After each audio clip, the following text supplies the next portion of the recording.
예수 그리스도의 이름의 절대성 두 번째는 어제는 주 예수 그리스도 이름 안에만 은혜와 그 다음에 사도의 부름이 있었습니다. 오늘은 더욱더 중요한 좀 자세한 것들은 이제 다음에 할 겁니다. 아주 세밀하게 하는 이제 큰 것을 절대적인 것을 말할 건데 오늘은 주 예수 그리스도의 이름 안에 복음이 있습니다. 로마서 1장 4절 5절을 다시 한번 읽어보겠습니다. 선포합니다. 자, 시작. 성결의 영으로는 죽은 자들 가운데서 부활하사 능력으로 하나님의 아들로 선포되셨으니 곧 우리 주 예수 그리스도시니라. 그로 말미암아 우리가 은혜와 사도의 직분을 받아 그의 이름을 위하여 모든 이방인 중에서 믿어 순종하게 하나니. 아멘. 은혜와 사도의 직분을 받은 것은, 제자들이 사도가 된 것은 그의 이름 주 예수 그리스도의 이름을 위하여 모든 이방인 중에서 믿어 순종하게 하는 것이었습니다. 사도들이 전하는 것은 주 예수 그리스도의 이름에 관한 걸 전했고, 이방인들에게까지 전해서 이방인들이 주 예수 그리스도의 이름에 관한 모든 것들을 믿음으로 말미암아 순종하는 그런 생활을 사도들이 증거하고 가르쳤습니다. 사도들이 이방인들을 믿게 하고 순종하게 하는 것은 주 예수 그리스도의 이름을 위한 것이었습니다. 그것은 주 예수 그리스도의 이름 안에만 복음이 있기 때문입니다. 제가 어제 알려드렸습니다. 제자들은 말씀을 배우는 분들입니다. 사도들은 말씀을 증거하는 분들입니다. 어떤 말씀을 증거하겠어요? 바로 예수가 그리스도이심을, 이 복음을 증거하는 것이었습니다. 그래서 이들이 증거를 하는 일은 정말 순교하면서까지 복음을 말씀을 증거한 것은 그들이 전했던 것들이 정말 하나밖에 없는 복음이었기 때문이었습니다.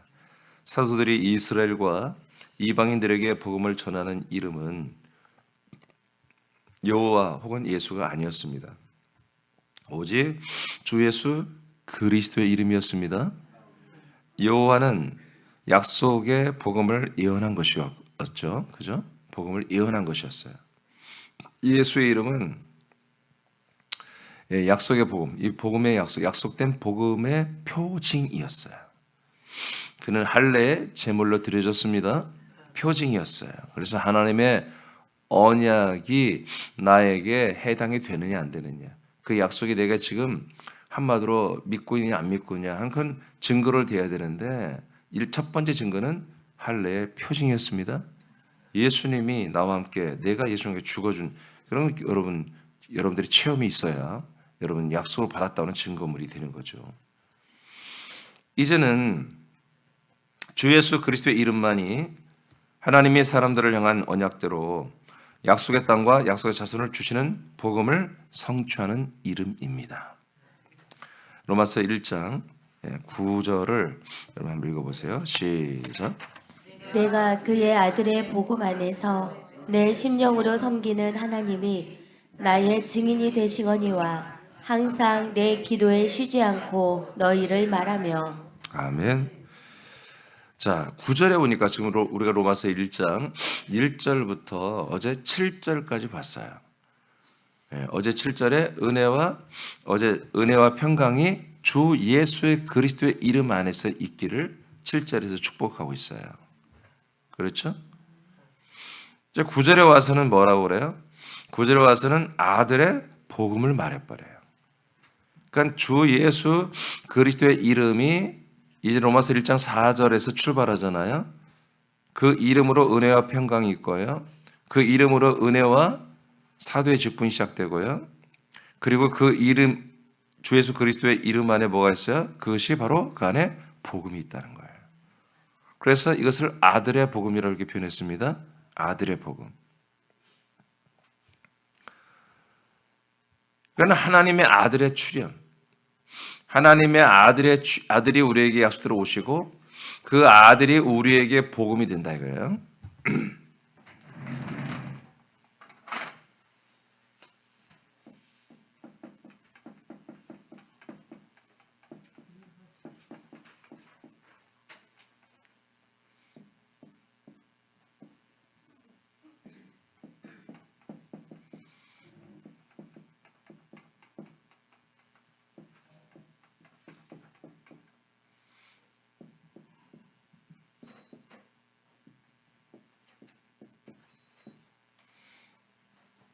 하나님이 영원전부터 약속한 아들, 아브라함에게 언약한 아들, 그 아들이 드디어 약속대로 오시죠. 그 오심은 인간의 몸을 입은 그리스도가 오심부터 시작된 거예요. 그래서 그분의 이름을 예수라고 그런 거예요. 그러나 예수의 이름은 우리에게 줄 수 있는 그리스도의 영과 생명이 없었습니다. 그분 스스로는 영과 생명으로 충만한 분이지만 우리에게 줄 수 있는 영과 생명은 아니었다는 거예요. 자기 홀로의 생명, 자기만의 영과 생명이었죠. 근데 이 예수로 오셔서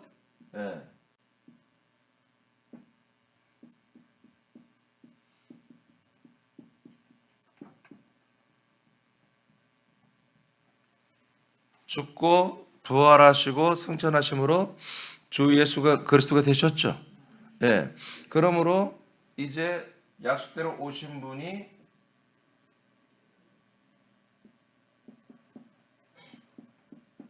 열매가 됐단 말이에요. 열매. 하나님의 진짜 아들의 열매가 됐단 말이에요. 그래서 성경이 의외로 그리스도가 인간의 몸을 입고 온 예수님이 왔었을 때 사람들에게 야, 이 예수님이 하나님의 아들이야 라고 증거를 막았어요. 예수님도 마태복음 16장에서 당신이 반석이고 너희들이 장차 내 위에 세워질 할 것을 말하면서 내가 그리스도란 사실을 전하지 말라고 그랬어요. 왜 그래요? 지금 인간의 몸을 입은 그리스도는 예수입니다. 즉 인자입니다. 사람의 아들로 온 거예요. 우리 인간의 모든 죄를 짊어지는 제물이 되기 위해서 사람의 아들로 왔기 때문에 사람의 아들은 약속의 자손이 아니에요. 아멘 하셔야 돼요, 여러분. 사람의 아들은 약속의 자손이 될 수가 없어요. 하나님의 아들이야만이 약속의 자손이 되는 거예요. 그래서 여러분들이 로마서 1장 4절 읽어보니까 이분이 죽고 부활하신 다음에야 하나님의 아들로 선포됐다고 그러잖아요. 이런 말씀 하나하나가 그러니까 그리스도 안에 있는 목사들은 그런 말씀을 잡아내는 거예요. 내가 무슨 안경을 쓰고 내가 성경을 보는 목적이 있어요. 사람마다 내가 성경을 보는 목적이 있어요. 그 목적만큼만 보이는 거예요. 그러니까 모든 목적이 없어져 버려야 돼요. 내가 성경을 보는 목적이 없어져 버려야 돼요. 오직 하나님이 왜 이 하나님의 말씀을 우리에게 주셨나? 나에게 주셨나? 그 근원적인 하나님의 이 말씀을 기록한 목적, 이 말씀을 우리에게 주는 목적, 그 목적성만 가지고 여러분 성경을 봐야 되는 거예요. 저는 그런 목적성만 가지고 성경을 봐도 몰랐어요. 그렇게만 보려고 애를 써도 잘 안 열리더라고요.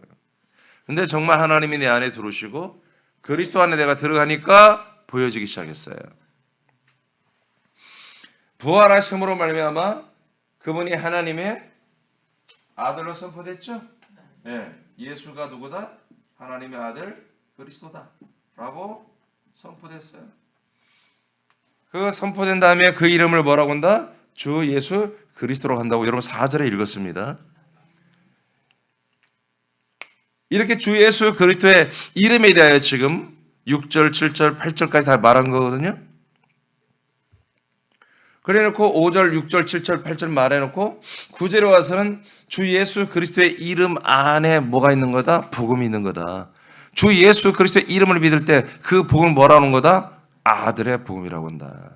그래서 지금 좀 먼저 살짝 여러분에게 말해드리면 주 예수 그리스도의 이름은 성자의 이름입니다. 성부와 성령의 이름이라고 볼 수 없습니다. 지금 이건 하나님의 아들 성자의 이름이에요. 그러나 이제 제가 다음에 다 설명해 드릴 거예요. 그러니까 성자의 이름이기 때문에 이 이름을 믿는 복음을 뭐라고 하냐면 아들의 복음이라고 이렇게 표현한 거예요. 이해되시면? 예. 아들의 복음. 아들의 복음. 그래서 이것을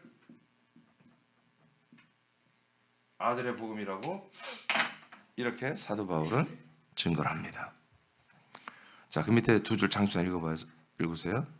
사도 바울은 주 예수 그리스도의 이름을 위한 복음을 아들의 복음, 그리스도의 복음이라고 합니다. 아멘. 자, 갈라디 1장 7절 다 같이 선포합니다. 시작. 다른 복음은 없나니 다만 어떤 사람들이 너희를 교란하여 그리스도의 복음을 변하게 하려 함이라. 아멘. 그러니까 성경에 예수의 복음이 없습니다. 기록된 게 없습니다. 제가 그걸 2004년도에부터 그걸 보고 깜짝 놀란 거예요. 아, 예수의 복음이 없구나. 십자가의 복음이란 말이 없구나. 보혈의 피의 복음이란 말이 없어요. 아예 기록된 게 없어요. 대신 아들의 복음, 그리스도의 복음으로 되어 있습니다. 제가 여러분에게 늘 알려드리지만 요한복음 20장 31절에 보면은 이 요한복음을 기록한 목적이 뭐예요? 예. 이 요한복음을 기록한 목적이 영생을 여러분이 주기 위해서 그런 거예요. 그러면 영생을 어떻게 하느냐? 하나님의, 따랐어요. 하나님의 아들 그리스도. 아들 그리스도를 믿음으로 말미암아. 아멘. 예. 요한복음이 뿐만 아니죠. 모든 성경이 기록한 목적이 뭐예요? 바로 약속대로 오신 그 하나님의 아들 예수 그리스도에게만 생명이 있음을 알게 하고 그걸 믿음으로 우리에게 영원한 생명을 얻게 하려고 그런 거예요.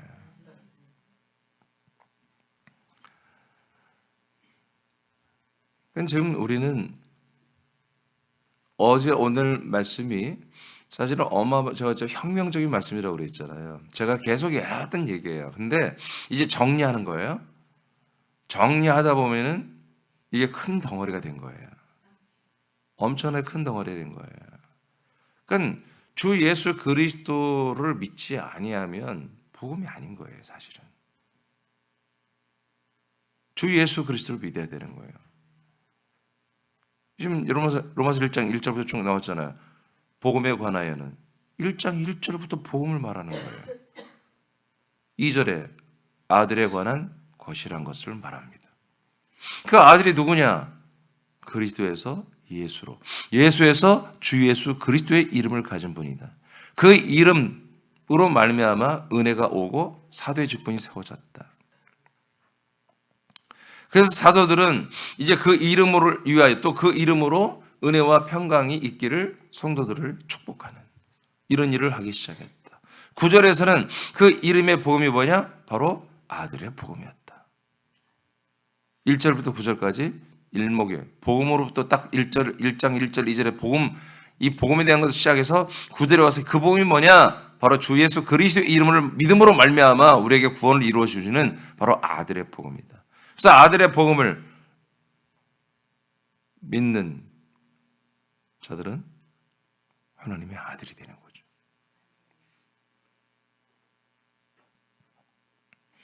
그래서 갈라디아 1장 1절에 이 아들이란 말과 그리스도란 말이 같은 말입니다. 그래서 요한복음 20장 31절에 이 성경 요한복음을 기록한 목적은 하나님의 아들 그리스도를 연달아 써놨습니다. 아들이란 말과 그리스도란 말은 아들이라고 표현한 것은 이 히브리인들의 이스라엘 사람들의 표현이고요. 왜? 아들에 대한 약속을 받았기 때문에. 그리스도란 말은 원래 이스라엘 말이 아니에요. 그리스도는 히라보입니다. 그리스 언어입니다. 그리스어. 그러니까 그때 이 그리스도란 말은 또한 뭐예요? 바로 메시아라고 하는 건데 이것은 이스라엘 볼 때는 아들인 거예요. 그래서 성경의 아들이란 표현과 휘오스란 말과 크리스토란 말은 사실은 같은 뜻입니다. 휘오스가 아들이란 뜻이고 헬라어로, 그다음에 크리스토가 이 메시아 구원자라는 뜻인데 기름 부음 받은 자라는 뜻인데 이 기름 부음 받은 자는 히랍적인 표현이고 아들이라는 표현, 태생 낳는 아들은 이스라엘 히브리적 표현이다 이거예요. 두 개 다 똑같은 단어예요. 실제로는 하나님이 표현할 때는.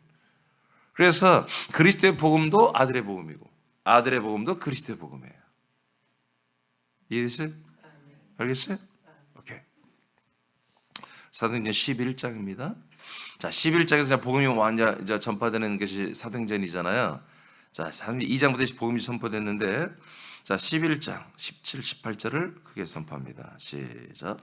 그런즉 하나님이 우리가 주 예수 그리스도를 믿을 때 주신 것과 같은 선물을 그들에게도 주셨으니 내가 누구이기에 하나님을 능히 맡겠느냐 하더라. 그들이 이 말을 듣고 잠잠하여 하나님께 영광을 돌려 이르되 그러면 하나님께서 이방인에게도 생명 얻는 회개를 주셨도다 하니라. 아멘. 자, 사도 베드로가 이제 예루살렘에 있는 모든 사도들과 지체들에게 보고하는 내용이에요. 이 당시만 해도 초기에 교회였기 때문에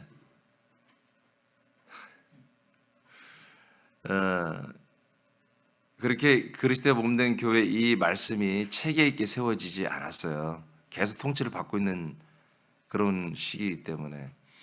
그래서 처음 예루살렘 교회가 세워졌는데 베드로가 여러분 알다시피 지금 고넬료라고 하는 이방인 로마 군인의 가정에 가서 복음을 전했죠. 그래서 성령이 임하셨죠. 그 이야기를 지금 예루살렘 교회에 와서 보고를 하는 내용이에요. 다시 한번 보세요. 잠시만 읽어봐요. 그런즉 하나님이 우리가 주 예수 그리스도를 믿을 때에 주신 것과 같은 선물을 그들에게도 주셨으니. 자, 아시겠어요? 우리가 주 예수 그리스도를 믿을 때와 주신 것과 똑같은 선물을 우리에게 주신 것처럼 그들에게도 주셨다 이거예요.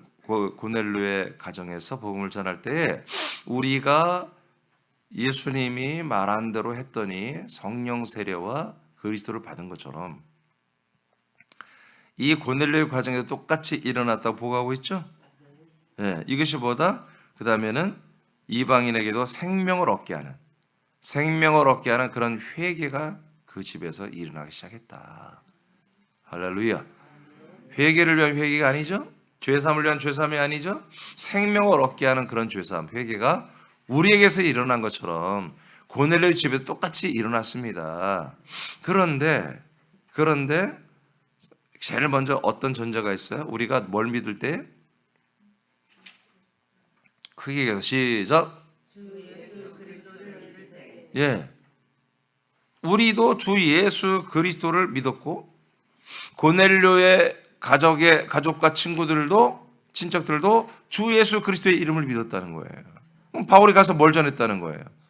주 예수 그리스도를 전했다는 거예요.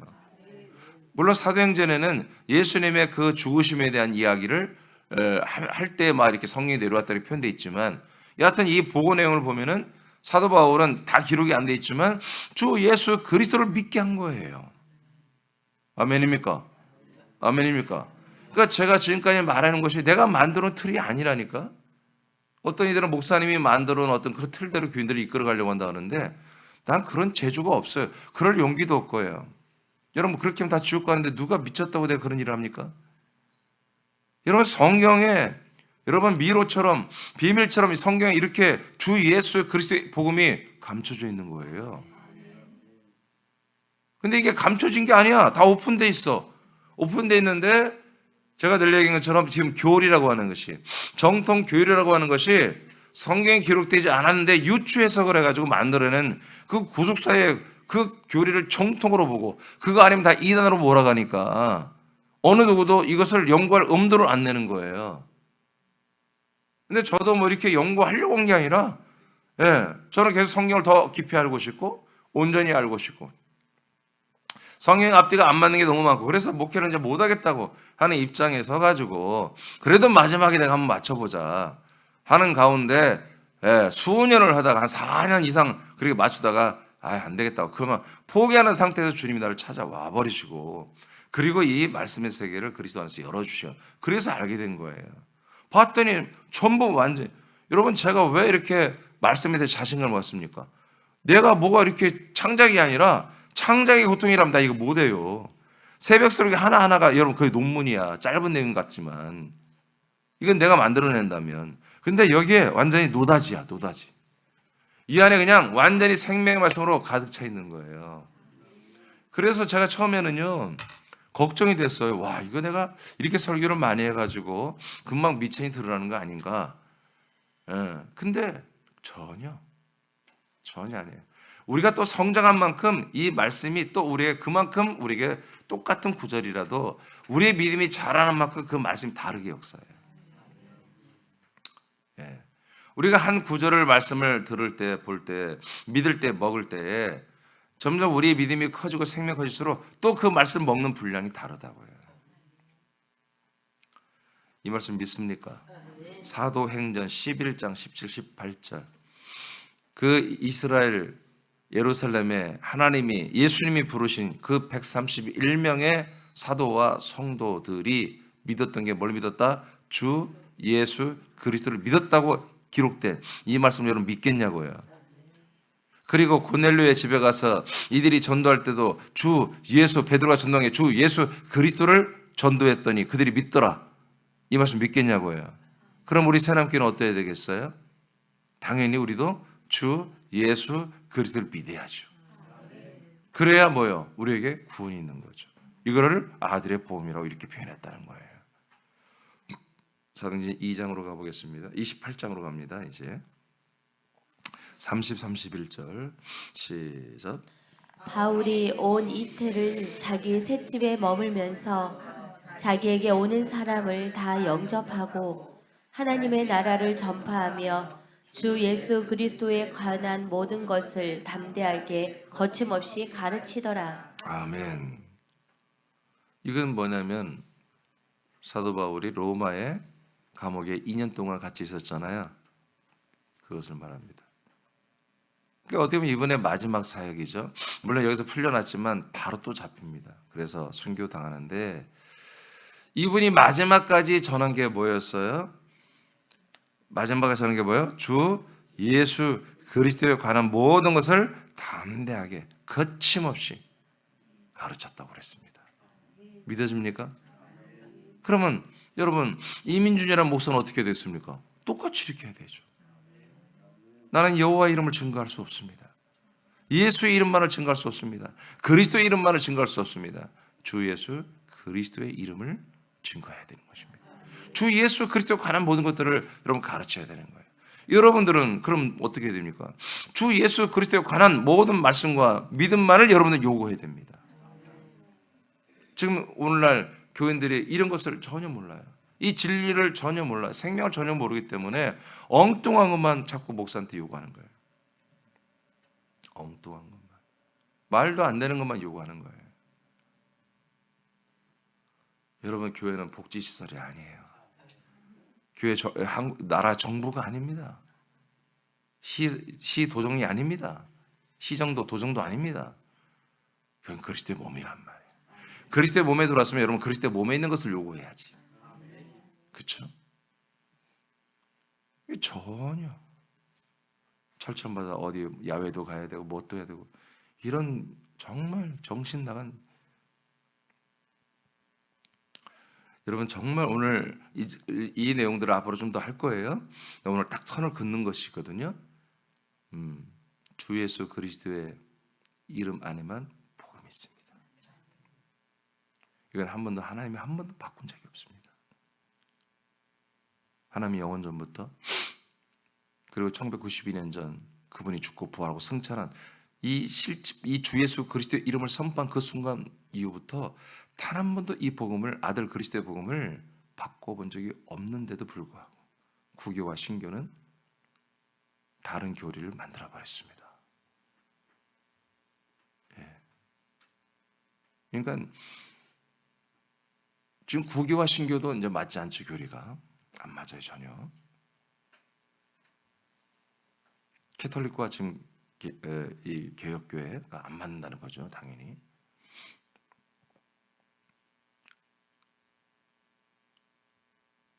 여러분도 안 맞아야 됩니다. 여러분들도 거기에 대해서 이제 이 시대에 빛으로 진리의 기둥으로 보여지도록 여러분들의 믿음이 선명해야 됩니다. 여러분들이 뭘 믿냔 말이에요. 그래서 내가 믿음이 있다. 내가 믿음이 좋다. 여러분 이런 개념이 기준이 뭐예요? 주 예수 그리스도를 믿느냐 말이에요. 주 예수 그리스도를 믿을 때 믿음이라고 하는 거예요. 주 예수 그리스도에 관한 것들을 많이 배우고 주 예수 그리스도에 합당한 믿음 생활을 할 때 여러분 믿음이 좋다고 하는 거예요. 아멘입니까? 아멘입니까? 헌금을 많이 하는 것, 여러분 믿음이 있어야 되는 것입니다.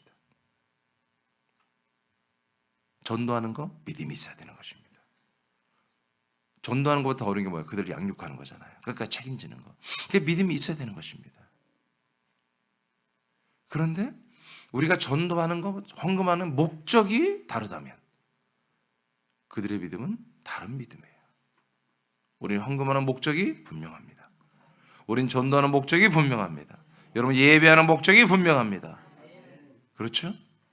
여러분 헌금을 왜 합니까? 이런 하나님 주 예수 그리스도를 믿는 이 모든 일에 필요한 것에 돈이 필요하잖아요. 재정이 필요하잖아요. 그래서 여러분들의 헌금이 매우 유용하게 쓰임받는 것입니다. 여러분들이 우리 이렇게 좋은 시설에서 이렇게 날마다 놀라운 이 생명의 양식을 먹고 마시는 이 모든 시설에도 여러분 이들의 예물이 여러분들의 드린 재정이 여러분 여기 다 녹아져 나오는 거잖아요. 그렇죠? 자, 살전 5장 9절입니다. 살전 5장 9절 시작. 하나님이 우리를 세우심은 노하심에 이르게 하심이 아니요 오직 우리 주 예수 그리스도로 말미암아 구원을 받게 하심이라. 자, 이제 살전에서는 주 예수 그리스도로 말미암아 뭘 받아요? 구원을 받게 한다고 이렇게 표현했습니다. 우리를 이렇게 진리터로 세우신 거, 하나님의 아들로 세우신 것은 하나님이 우리에게 노하시고 뭐 채찍질하려고만 한 게 아니라 분명히 보다 구원하려고 우리를 세우셨다는 거예요. 근데 그 구원이 어떻게 이루어진다? 주 예수 그리스도로 말미암아 우리에게 구원이 이루어진다. 할렐루야. 예. 자, 로마서 5장도 보겠습니다. 21절 시작. 이는 죄가 사망 안에서 왕노릇한 것 같이 은혜도 또한 의로 말미암아 왕노릇하여 우리 주 예수 그리스도로 말미암아 영생에 이르게 하려 함이라. 아멘. 살전에서는 주 예수 그리스도로 말미암아 구원. 이제 로마서 5장에서는 주 예수 그리스도로 말미암아 뭐예요? 영생에 이르른다. 우린 계속 영원한 생명으로 가고 있습니다. 네, 생명을 이루어가고 있죠. 갈라디아 3장 26절 읽고 마치겠습니다. 시작. 너희가 다 믿음으로 말미암아 그리스도 예수 안에서 하나님의 아들이 되었으니. 아멘. 우리가 뭔가를 믿었더니 우리가 뭐가 돼요? 하나님의 아들이 돼요. 성경은 우리가 믿음을 가지면 저 믿음 좋은 사람이 아니라 의인이 되는 게 아니라 하나님의 아들이 되는 거라고 말해요. 그러면 갈라디아 3장에 뭐가 나와요? 3장 13절부터 보면은 그분이 십자가 달려 죽었다. 왜 죽었냐? 우리에게 아브라함의 복을 이어받게 하려고, 성령의 약속을 이어받게 하려고. 그러면 그게 뭐냐? 16절에 와서는 바로 하나님의 자손, 약속한 자손은 하나밖에 없다. 그 약속한 자손을 우리가 받게 하려고. 그 약속한 자손이 누구냐? 아브라함에게는 아들이 많았으나 그 약속된 자손은 이삭 한 명이었듯이 그 이삭은 곧 그리스도를 예표하는 것이었다. 그래서 하나님의 아들 그리스도를 우리에게 주시는 이것이 바로 우리에게 주시는 하나님의 언약이고 복음이다. 그 복음을 믿을 때에 우리는 하나님의 아들이 된다. 그 그리스도가 어디 있냔 말이에요. 여호와 안에 있습니까? 여러분 예수가 그리스도입니까? 아니잖아요. 예수는 예수였어요. 그분이 죽고 부활하고 난 다음에 승천한 이후에 그분이 주 예수 드디어 그리스도가 된다고. 우리에게 주시는 그리스도. 그러니까 우리가 그리스도를 받는 것은 오직 주 예수 그리스도의 이름을 가지고 여러분 거처를 가지고 내려오신 그 주 예수 그리스도의 이름 안에 있는 거처이신 그리스도 안에 들어가서 그 그리스도 예수를 우리가 받아야 되는 거예요. 그래서 우리가 주 예수 오늘 여러분들이 읽은 것처럼 주 예수 그리스도의 이름으로 말미암아 은혜와 사도가 세워지고 그래서 그 주 예수 그리스도의 그 이름을 증거하고 가리키는 복음을 말씀을 사도들이 증거했고 고넬료에게도 증거했습니다. 그것을 뭐예요? 우리가 받은 거가 똑같았다고 그랬어요. 최초로 사도행전 2장에 120명 성도와 11명 사도들에게 성령 임하셨죠? 예, 성령 세례 받았죠? 그와 똑같이 고넬료에게 일어났는데 그것은 뭐예요? 주 예수 그리스도의 이름을 믿음으로 말미암아 주 예수 그리스도를 믿으니까 똑같이 우리에게서 일어난 것처럼 그렇게 일어났다. 그럼 나와 여러분 성령 받고 그 성령의 침례 세례를 통해서 그리스도를 받아서 하나님의 아들로 거듭나려면 똑같은 이 약속된 복음을 주 예수 그리스도, 적어도 주님이 무엇인지를 여러분 배워야 되고 예수가 뭔지를 배워야 되고 그리스도가 뭔지를 배워서 믿어야 된다는 거지. 그래서 저는 계속해서 그 주를 말했고 여러분에게 예수를 가르쳐줬고 그리스도를 계속 가르쳐 주는 거예요. 왜요? 결국은 나와 여러분 목적은 뭐예요? 구원에 이르는 거예요. 영생을 받는 거예요. 아멘입니까? 목적이, 그러니까 여러분의 성경 목적이 뭡니까? 여러분 하나님의 아들 그리스도가 예수가 되고 예수가 그리스도가 되고 그리스도의 몸과 부활의 몸이 돼서 열매가 됐듯이 우리 또한 그렇게 똑같이 되게 하는 것을 목적으로 이 성경에 기록되어 있다고요. 목적이 그거예요. 목적이 이 목적을 여러분들이 분명히 알아버리면 저처럼 성경이 다 보여요. 목적이 분명하면 여러분 시험 들 일이 없어. 시험 들 일이 없어요. 이민준이라는 목사는 이 목적을 가지고 여러분들을 상대하는 거예요. 나는 다른 목적이 없습니다. 여러분들이 인간적인 마음, 어떤 마음들을 여러분 살짝 이렇게 동화시키고 여러분 나와 같은 편 만들어가지고 뭐 여러분들을 뭐 이런 목적이 전혀 1도 없는 거야. 난 그게 아주 더럽고 사악하다 난 보는 거야, 그런 것들을. 나는 오직 이 성경 하나님이 여러분들을 향한 목적을 그대로 나에게서 해당되게 나도 그 목적에 나도 해당시키고 여러분도 그 목적으로 나는 상대한다는 거지. 그러면 내가 그러느냐? 아니, 하나님이 그러는 거예요. 하나님이 그 어떤 다른 목적으로 여러분들을 상대하는 게 아니라 오직 여러분들의 진정한 생명 구원, 이 구원을 목적으로 여러분을 상대하는 것입니다. 자, 그 밑에 여러분 읽고 마치겠습니다. 주 예수 시작. 주 예수 그리스도의 이름 안에 있는 그리스도의 복음만이 부활과 승천을 거친 그리스도의 몸이 거처가 됩니다. 그리고 거처 안에 있는 예수 그리스도의 영을 받아 하나님의 아들들로 거듭나게 되며 그리스도의 생명을 공급합니다. 그리스도의 장성한 몸으로 자라나 그리스도와 같은 몸으로 자라는 구원을 받을 수 있기 때문입니다.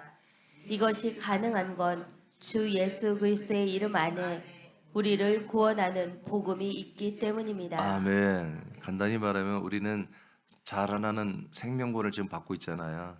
근데 이것이 여호와의 이름 안에는 없더라. 예수의 이름 안에도 제자만 양성하지 그럴 수는 없더라. 그럼 이게 가능한 게 뭐냐? 그분이 최종적으로 된 주 예수 그리스도가 됐을 때 그 안에서만 우리의 생명 성장 구원이 이제 이루어지는 거다. 그래서 주 예수 그리스도의 이름 안에만 뭐가 있다? 복음이 있는 것입니다. 할렐루야. 네, 여러분 우리가 주 예수 그리스도를 만난 게 이게 정말 은혜입니다. 정말 놀라운 은혜고요. 그래서 여러분 주변에도 다른 개신교 교인들이 많잖아요. 예, 그런 분들에게 여러분 이 이름을 알려줘야 됩니다. 이 이름 알려주세요. 그리고 이제 예수만 믿지 말고 주 예수 그리스도를 다 세 가지 내용을 다 믿어야 된다. 예, 그 내용은 여러분 다 알고 있지만 제가 다시 정리해 드릴 거예요. 예, 오늘 여러분 굉장히 혁명적인 말을 어제 오늘 했습니다. 예, 이 말이 앞뒤 다 빼고 들으면 이단처럼 들릴 수도 있어요. 그러나 함부로 이단 하려고 이 방송을 듣는 분들 가운데 함부로 이단하냐 여러분 조심하십시오. 성경에 기록된 걸 확인하고 여러분 판단해야 됩니다. 여러분 성경에 이렇게 주 예수 그리스도의 이름으로 영생을 얻고 구원을 얻는다고 기록되어 있는데 주 예수 그리스도의 이름을 믿어야만 구원받는다고 해서 이단으로 한다면 여러분이 이단이 되는 것입니다. 당신이 적그리스도가 되는 것입니다. 기록된 말씀을 사랑하시고 보화처럼 여기시길 축복합니다. 기도하겠습니다.